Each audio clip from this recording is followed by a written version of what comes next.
اس لیے قرآن کریم للکار للکار کی کہتا ہے قل متاع الدنیا قلیل، دنیا بہت تھوڑے دنوں کا سودا ہے، سمجھ لو، صبح آئی کہ نہ آئی، شام آئی کہ نہ آئی، آیا وقت۔ قرآن کریم نے ہر ممکن طریقے سے مسلمانوں کی تمام زندگی کے شعبات کو پورا کرنے کے لیے لاہ عمل دیا۔ میں ایک رخ آپ کو آج دینا چاہتا تھا، اور وہ یہ کہ نبی پاک صلی اللہ تعالی علیہ وسلم نے اس امت کے سامنے کس قسم کے نمونے نہیں رکھے، اخلاق و کردار میں سے کون سی بات حضور صلی اللہ علیہ وسلم نے چھوڑی۔ ہم اپنا پیٹ پہلے بھرتے ہیں، دوسرے کے لیے اگر سوچتے بھی ہیں تو وہ بھی بعد میں۔ یہاں معاملہ کچھ اور ہے۔ غزوہ خندق کا زمانہ ہے، مسلمانوں پہ بڑی تنگی اور بڑی پریشانی کا وقت ہے، یہاں تک کہ صحابہ کرام رضوان اللہ تعالی علیہم اجمعین کی جماعت کہتی ہے کہ حضور صلی اللہ علیہ وسلم کو صحابہ کرام نے دیکھا، ایک صحابی آپ کے سامنے حضور کے سامنے آیا اور اس نے اپنا کرتا اپنے پیٹ سے اٹھایا، اس نے بھوک کی وجہ سے اپنے پیٹ پہ ایک پتھر باندھا ہوا تھا، صحابہ کرام دیکھ رہے تھے، اس کے دیکھتے دیکھتے امام الانبیاء محبوب کبریا حضرت محمد مصطفیٰ صلی اللہ تعالی علیہ وسلم نے رحمت والے ہاتھوں سے جب اپنا کرتا اٹھایا، صحابہ کرام کی آنکھوں نے دیکھا حضور کے پیٹ پہ 2 پتھر بندے ہوئے تھے۔ حضور پاک صلی اللہ علیہ وسلم کے پیٹ میں آج کتنا کھاتے ہو پھر بھی نہ شکری، کتنا پیتے ہو پھر بھی نہ شکری، کتنا کچھ کھانے کو مل رہا ہے پھر بھی نہ شکری، کچھ نہیں کچھ نہیں۔ حضرت جابر رضی اللہ تعالیٰ عنہ نے جب یہ منظر دیکھا، یہ حالت دیکھی، رہ نہ سکا، صحابی فوراً دوڑا اور دوڑا دوڑا گھر گیا، گھر بیوی کو جا کے کہنے لگا غضب ہو گیا، تمائی ہو گئی، کمال ہی ہو گیا، حضور صلی اللہ علیہ وسلم کو اتنی بھوک ہے، اتنا فاقہ ہے کہ آپ نے اپنے پیٹ مبارک پہ 2 پتھر باندھے۔ 2 پیٹ اور پتھر باندھے حضور پاک سے۔ بیوی کہنے لگی جلدی جا کر کے حضور صلی اللہ علیہ وسلم کی دعوت کراؤ، ہم کھانا کھلائیں گے، یہ 2 شیر ہوں 1.5 شیر ہوں، یہ جاؤ ہے، یہ بکری کا بچہ ہے، ہم اسے ذبح کرتے ہیں، بہت جلدی تیار کرتے ہیں، میں ان کو پیستی ہوں اور تم جاؤ جا کے دعوت کا کیا۔ حضرت جابر رضی اللہ تعالی عنہ حضور کریم صلی اللہ علیہ وسلم کی خدمت عالیہ میں آئے، چونکہ کھانے کی مقدار، آٹے کی مقدار بڑی تھوڑی تھی، حضور کے کان کو منہ لگا کر کے حضرت جابر نے کہا کہ یا رسول اللہ صلی اللہ علیہ وسلم، ایک تو آپ اور ایک یہ صحابی جس نے پیٹ پہ پتھر باندھ رکھا ہے، اور اگر آپ کے علم میں ہو 1-2 اور ایسا ہی جو زیادہ بھوکا ہو، میرے گھر میں دعوت ہے، چلو۔ سبحان اللہ۔ آپ لوگوں کا کھانا میرے یہاں ہے، ایک تو آپ اور یہ کہ یہ جو ہم نے دیکھا پیٹ میں بکری پتھر باندھے پھر رہا ہے، کمر سیدھی نہیں ہو سکتی، اور ایک آدھا اور اسی قسم کا جو زیادہ تنگ ہو رہا ہو۔ جابر کے گھر حضور پاک جابر نے تو اتنی بات کہی، حضور کریم صلی اللہ تعالی علیہ وسلم ایک بہت بڑے پتھر پہ کھڑے ہو گئے اور اعلان کر دیا تمام کا تمام لشکر چلے، سب کی جابر کی گھر دعوت ہے۔ سبحان اللہ سبحان اللہ۔ سارے کا سارا لشکر چلے، ساری فوج، جابر بھی حیران، بلکہ اعلان کر دیا چلو سارا مدینہ چلے۔ حضرت جابر رضی اللہ تعالیٰ عنہ وہی تو کھڑے تھے، بس قدموں کے نیچے سے زمین نکل گئی کہ یہ کیا بنا، کھانا تو 2-3-4 آدمیوں کا مشکل بنے گا، یہ 12,000 سے زیادہ بڑا لشکر ہے، اور آپ نے سب کو اعلان کر دیا، اب کیا بنے گا؟ سب کو اعلان کر دیا حضور پاک صلی اللہ علیہ وسلم کے جابر۔ حضرت جابر دوڑے دوڑے پریشانی کے عالم میں گھر گئے، گھر والی کو کہنے لگے کہ کام خراب ہو گیا، بیوی کہنے لگی کیوں؟ انہوں نے کہا میں نے تو اللہ کی بندی ایک تو حضرت کی دعوت کی تھی اور ایک وہ دوسرا جو پیٹ پتھر باندھے ہوئے آیا تھا، اور میں نے عرض کیا تھا کہ ایک دو اور اسی طرح کا جو زیادہ تنگ ہو رہا وہ دعوت ہے۔ حضور نے تو سارے لشکر کو اعلان کر دیا کہ چلو جابر کے گھر دعوت ہے۔ سبحان اللہ، کبھی کبھی عورتیں بھی ایسی بات کر دیتی ہیں جو مردوں کو نہیں آتی، مگر وہ اس زمانے میں عورتیں بھی کہاں، اب تو تلی لگانے والی تو ہیں، ماچس لگانے والی، جلتی پہ تیل چھڑکنے والی، تو کوئی مرد ہے وہ اتنی بات کہے گیا تو بیٹھا سنتا رہا تاکہ اس کو کوئی جلدی قتل کرے تو میں رنگڑ بنوں بازار میں پھروں، دیر نہیں لگاتی آگ لگاتی۔ حضرت جابر رضی اللہ تعالیٰ عنہ کی بیوی کہنے لگی آپ کو پریشانی کی کیا بات ہے، ایک بات بتاؤ، حضور کی کان مبارک میں آپ نے اپنے کھانے کی مقدار بتائی کہ نہیں؟ تم نے جو حضور صلی اللہ علیہ وسلم کی دعوت کی تھی کھانا بتایا تھا؟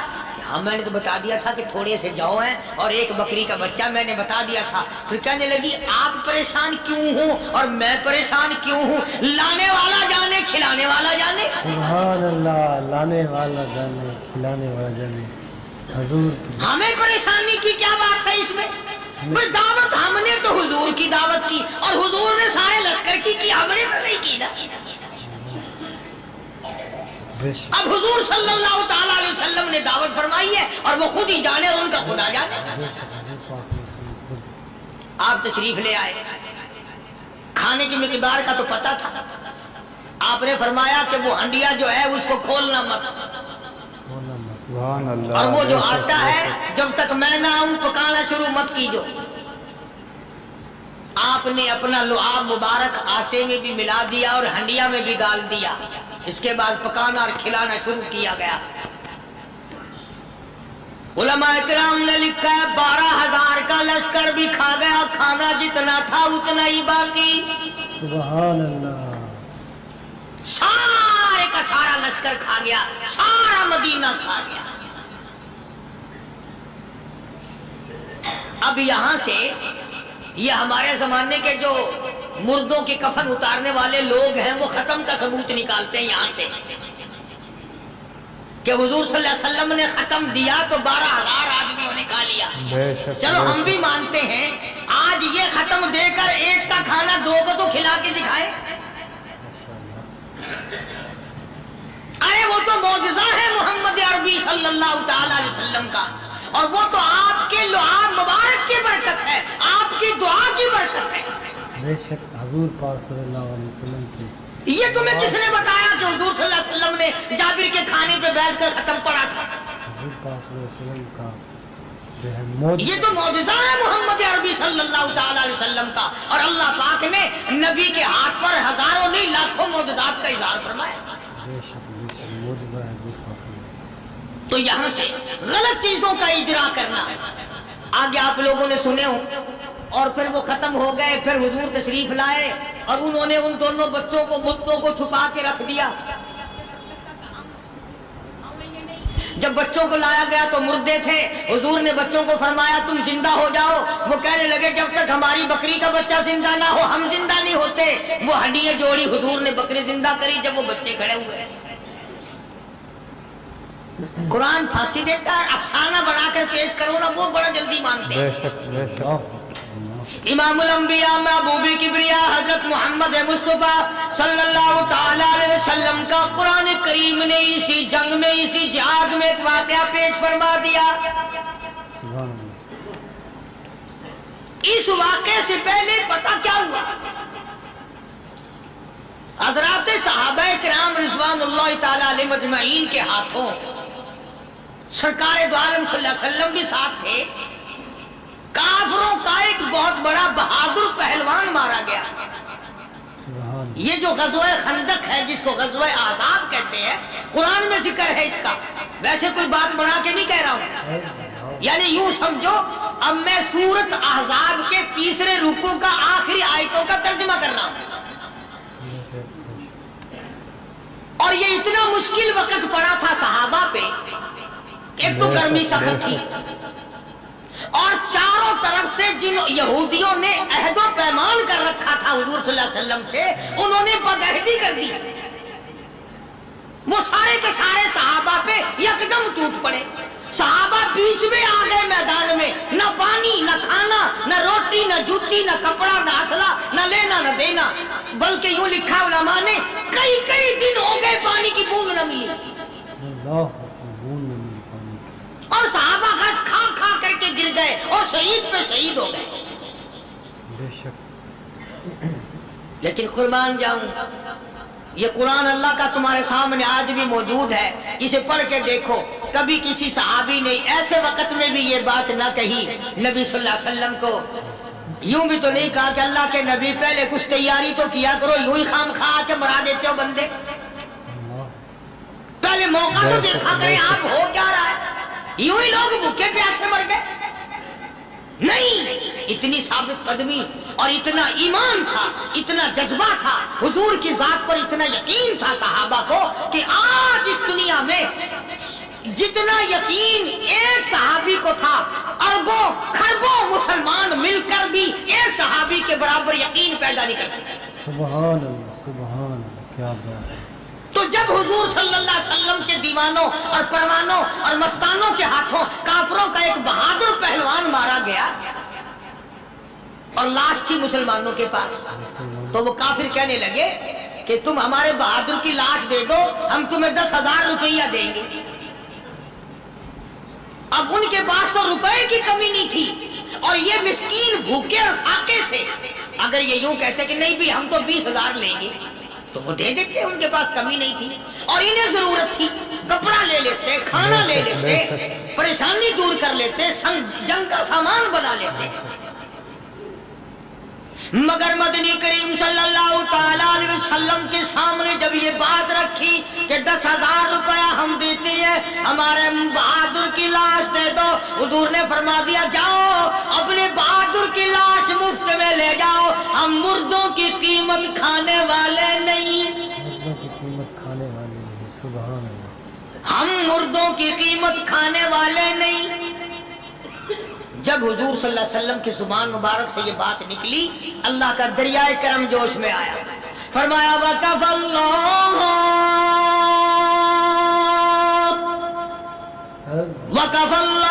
الْمُؤْمِنِينَ الْقِتَالَ،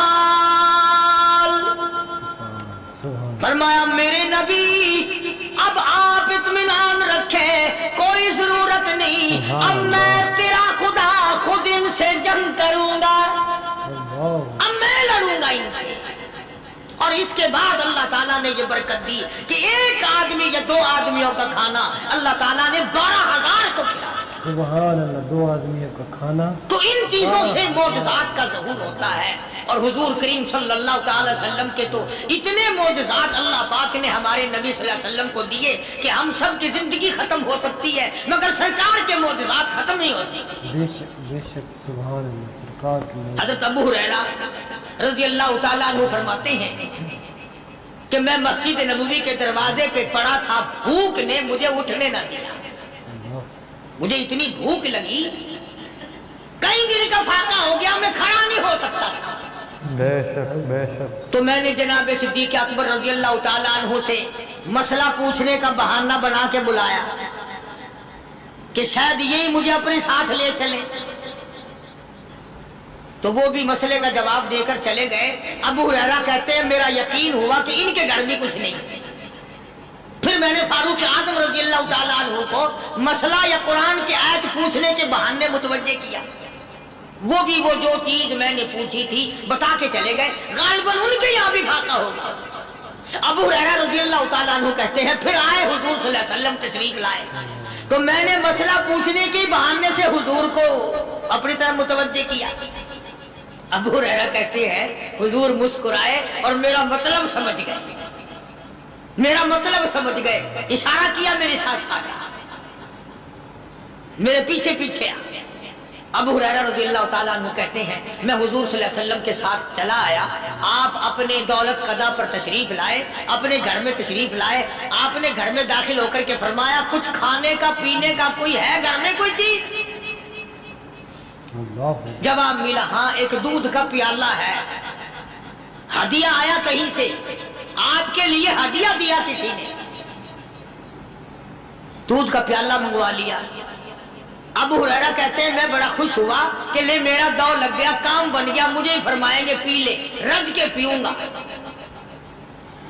ابو ہریرہ کہتے ہیں کہ مجھے حضور صلی اللہ علیہ وسلم کیا فرماتے ہیں کہ ابو ہریرہ وہ جو مسجد نبوی میں 70-80 صحابہ صفا طالب علم ہے نا، جی ہم ساروں کو بلا کے لاتے بے شک بے شک۔ ابو ہریرہ کہتے ہیں مجھے بڑی کھٹکی کہ ایک دودھ کا پیالہ، یہ تو میرے جو گئی تھا، وہ 70-80 کیا کریں گے یہاں کے۔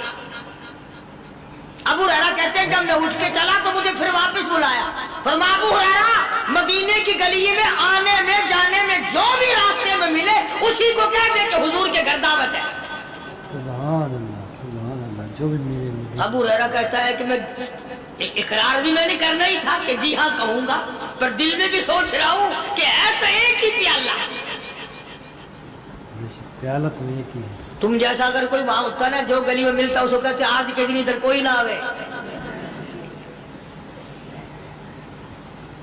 وہ تو صحابہ تھے نا، اشاروں پہ جان دیتے تھے، راستے میں جو بھی ملا، دکاندار ملا ویسا ملا، سب کو کہہ دیا، واپسی میں جو ملا لشکر اکٹھا ہو۔ سب بیٹھ گئے۔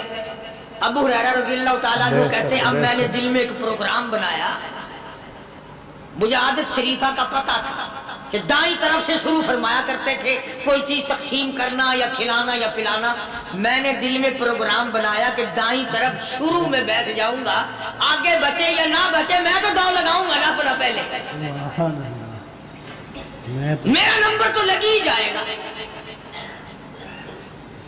اللہ اکبر۔ ابو ہریرہ کہتے ہیں کمال ہوگی میری حیرانگی کی کہ جب میں جڑ کے بیٹھا نا کہ اب میرے سے شروع ہوگا، آپ نے مجھے اشارہ کر کے بلایا اور فرمایا ابو ہریرہ کھڑا ہو کے سب کو پلا۔ سبحان اللہ، ابو ہریرہ کھڑا ہو کے حضرت ابو ہریرہ رضی اللہ تعالیٰ عنہ کہتے ہیں میری تسلی ہو گئی کہ بس اب تو مجھے مل گیا اور میرا نمبر بعد میں ہی آ رہا، کیسے بچے گا۔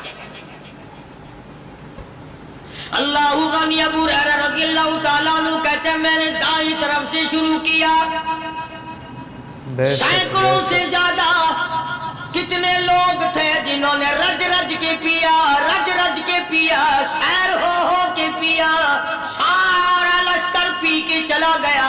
اس کے بعد سرکار مدینہ صلی اللہ علیہ وسلم نے فرمایا لے ابو ہریرہ اب تو باقی اور میں باقی۔ ابو ہریرہ کہتے ہیں میں نے عرض کیا میرے آقا آپ نے بھی تو نوش نہیں فرمایا، آپ پہلے پیے۔ فرمایا نہیں میں نہ پیوں، ساری امت کو پلا کے پھر پیوں گا۔ سبحان اللہ، ساری امت کو پلا کر پھر۔ ابو ہریرہ رضی اللہ تعالیٰ عنہ فرماتے ہیں میں نے 3 سانس لے کر کے، لمبا لمبا سانس لے کر میں نے رج رج کے پیا اور پیالے میں جھانک بھی رہا تھا۔ ابو ہریرہ کہتا ہے ایک قطرہ بھی کم نہیں ہوئی، یہ قطرہ بھی کم نہیں ہے۔ اور یہ الفاظ سن کر آج لکھ کر لے جاؤ۔